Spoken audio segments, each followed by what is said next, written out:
the Nets take care of the Magic, 122-115, the final, as we welcome you to the Brooklyn Nets post-game show. Ryan Ruocco with you, live from Barclays Center, joined by Richard Jefferson, who is at his home in Los Angeles.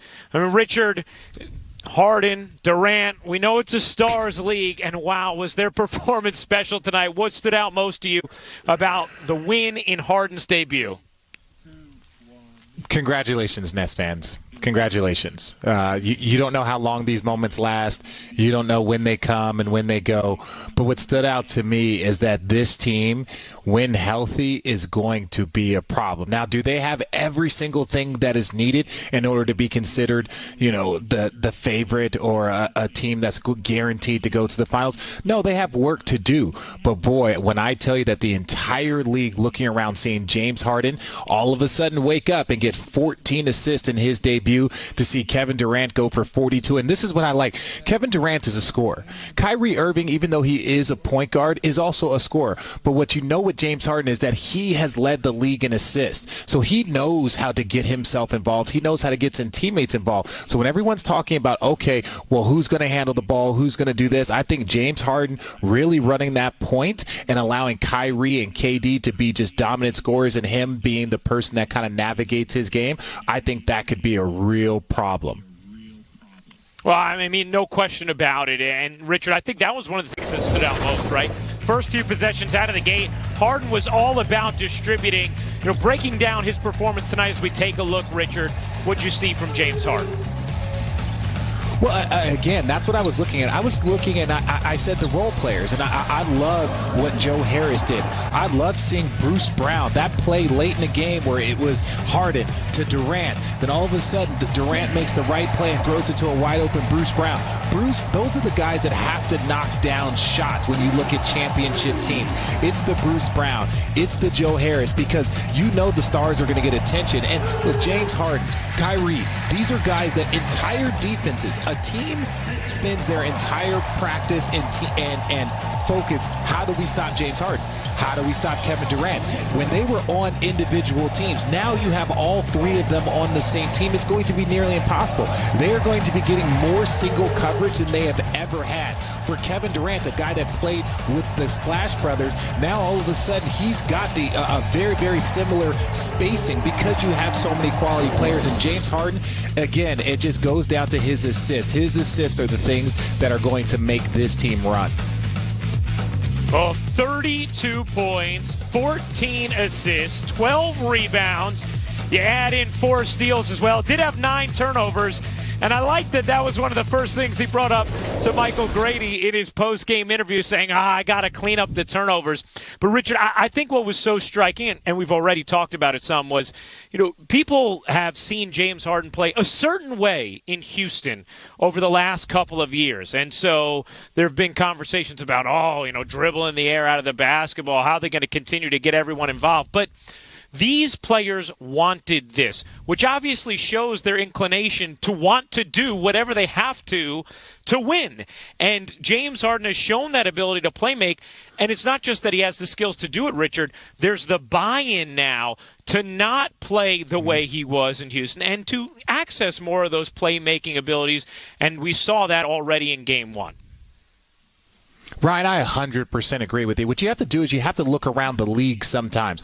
And James Harden has led the league in assists. And then as his team and the dynamic of his team started to change, he then started to be like, okay, well, I'm going to go and average 34 points a game. Look at a guy like LeBron James. You add Anthony Davis on his team, and what does he do? He goes and leads the league in assists at 10 a game. I really think that James Harden, even though we're in the very beginning of the season, could lead the league in assists if he chooses to play that way. And so when you ask James, what is your goal? Sometimes it's to be the leading scorer. Sometimes it's to be the MVP. These guys that are on this tier, when you talk about Kevin Durant and Kyrie Irving and James Harden and LeBron James, they can adjust their game. It's all a matter about what they want to do on the basketball floor. So if you tell James, we need you to average 25 and 10, or we need to average 26 and 11, he can go and do that, and pretty much with ease, especially with the arsenal around him. So I think this was a quick message to everyone on this team, everyone in this league, that, look, they're going to be able to move the ball. They're going to be able to score. The next step that we're going to be talking about is how do they play that high-level team defense that's going to be needed when you're talking about the postseason. You know, Richard, during the game, I thought Sarah had a very poignant and simultaneously funny remark when she said, it feels like Kevin Durant is a veteran here now with all the attention on James Harden, the newcomer, and it sort of does, but you watch the performance tonight and you realize by FanDuel Sportsbook, Kevin Durant getting ready to go, spent 3 years playing with James Harden in Oklahoma City. Those two will be reunited for the first time since 2012 tonight. And are they in the starting lineup together? Oh, you bet they are. The starters, Durant and Harden, joined by Joe Harris, DeAndre Jordan, and Jeff Green, as Michael Grady just told us. Kyrie Irving still not back. Could be back Monday, depending on how he ramps back up to basketball activities. But, Richard, what do you think about this Nets starting five and the way it looks tonight with Harden and Durant both in there?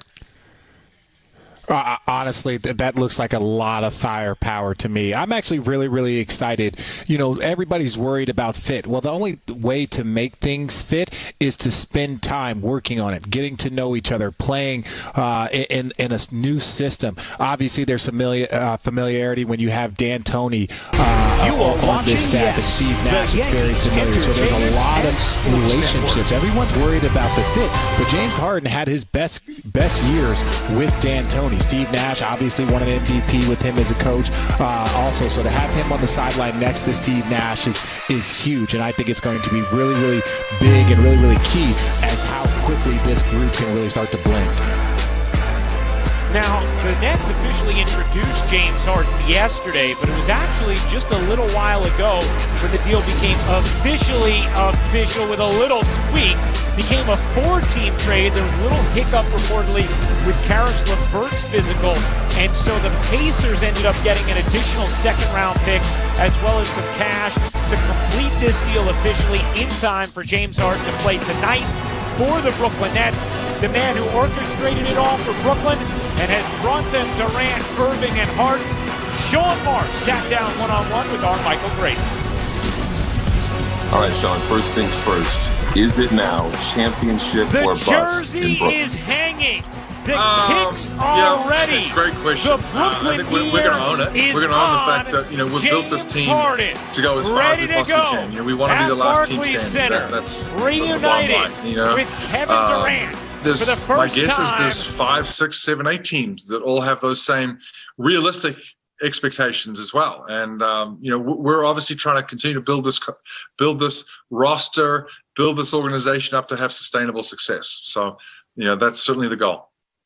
Take us back. Do you remember when you had your very first conversation with the Rockets about James Harden?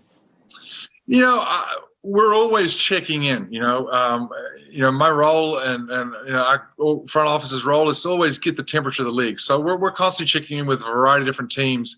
I think on the James Harden front, we might have had a conversation maybe 2 or 3 weeks ago.